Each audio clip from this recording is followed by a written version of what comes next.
Woo! Oh, so good. Yeah, so You also can see how much he enjoys being in the environment per se. Like, I just think a lot of this the beauty of these performances a lot of the times falls down to how comfortable and how much the artist actually enjoys performing. especially all these years later, because this song came out in 2003, people. My goodness, wow. I bet people realizing that now will be like, oh my god, it's been 20 years since this song released. Efren, no. Written and composed by him too. That is incredible. It is a beautiful song. I feel like the reason why I say artists like him should be celebrated and sort of protected as well in the industry is because I get the feeling that artists like him, with the type of personalities that I think he has, given his sort of compositions and the way he likes to express his views of the world, I think they're not very malleable in the sense of like the industry is not going to change them. That's right. They're not going to change to try and please people. I think they utilize art and their music as a vessel to what they see.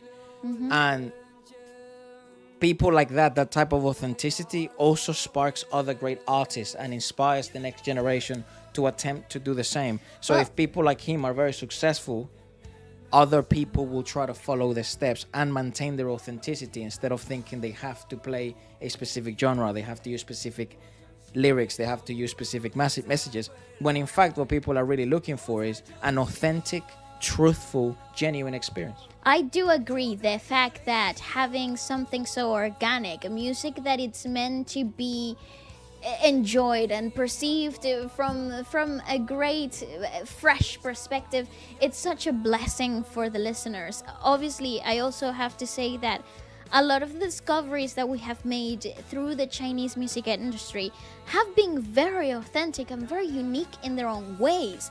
And I'm yet to, discover something that you guys have recommended that I kind of feel that falls in a specific pattern.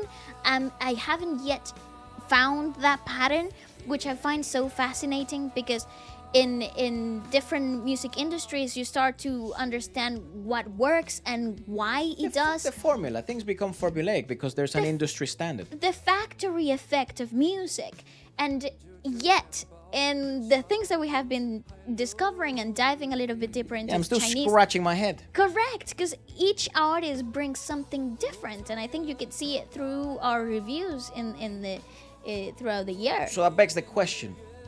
If I asked you in the comments, what do you think would be the most accurate example of what the Chinese music industry is in 2023? The charts, the number ones, the style of songs, perhaps in our audience, because I think if you follow probably like music review channels like this one and people who break down music and, speak to music in this sort of depth, perhaps you're naturally not so much into the mainstream and you like some of the songs that were released in 20 years ago, 15 years ago, when things were a bit different. But I think also we do have probably a younger audience that just listens to the trendy music. Exactly. And wants to learn music with us. So what would be the accurate representation of modern day Chinese trendy music? pop, like the formulaic stuff, not to judge it negatively. Obviously you have to treat every genre with respect and use different criteria for different genres. Correct. But yes, it would be interesting to sort of have a look at what are the charts in China at the moment. Yeah. What's number one? What's number two? What type of sound can we recognize? Because at the moment it's actually been very difficult for us to kind of see a pattern. Yeah. And I love that. Rock is sick. In China, rock is different level. It's phenomenal. What I have, the thing that I have realized throughout the reviews that we have done this year, per se, is that alternative music, it's a major plus. Like in fusion, in many ways, like folkloric music with modern day music. It tends to be kind of like a theme, but it's very hard to predict what we're going to discover every time we film a video for you guys. So it's such an exciting moment for me. Life as a Summer Flower expresses the aloofness, tranquility, and flourishing light of life, permeated with positive energy and a joyful tone, which is quite interesting because his voice can be interpreted in so many ways. If you take away the lyrics, like let's say we did not know the lyrics and we're just experiencing it auditory, it would be very difficult not to get drawn into the idea that perhaps it's a much more somber lyric. rather than a joyful, positive one, which is, it gives him an ability to be, really play with so many dynamics. Just like Rabindranath Tagore's poem. In case you don't know who Rabindranath Tagore is, he's an Indian poet, composer, and a philosopher. He reshaped Bengali literature and music, as well as Indian art, in the contextual, modern way of the 19th century and the 20th century. His poem, Let Life Be Beautiful Like Summer Flowers, is what you're sort of, the philosophy behind and the meaning behind is sort of what you're getting in the lyrics of this. Everyone who strives to live is as brilliant as summer flowers in full bloom. So that's all we can do. It's like the only thing a flower should strive to do is to fully bloom and be as beautiful as it can possibly be in its season.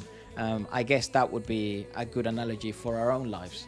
It's so this is beautiful. The character we play, and we should take care of it and attempt to be our most authentic, beautiful, best presented selves we can to the world. It couldn't have been a better concept to explore, given the essence of the singer as well, given the fact that he is so organic in his perspective too. I'd be really intrigued on seeing his philosophies of life, and we're yet to speak to an artist from China. I know our team is hard at work on that, but I think you guys can also I guess help us make that happen, and it would be interesting to see who you guys would be interested in us having our first interviews with. I would be more than happy to do Pushu, because it seems he's very poetic and very philosophical with his stuff. It would be an interesting talk. Let us know what you guys thought about it. And thank you so much for proceeding to support us in all this journey, and continue to show us more love and discover more music from your country. Goodbye.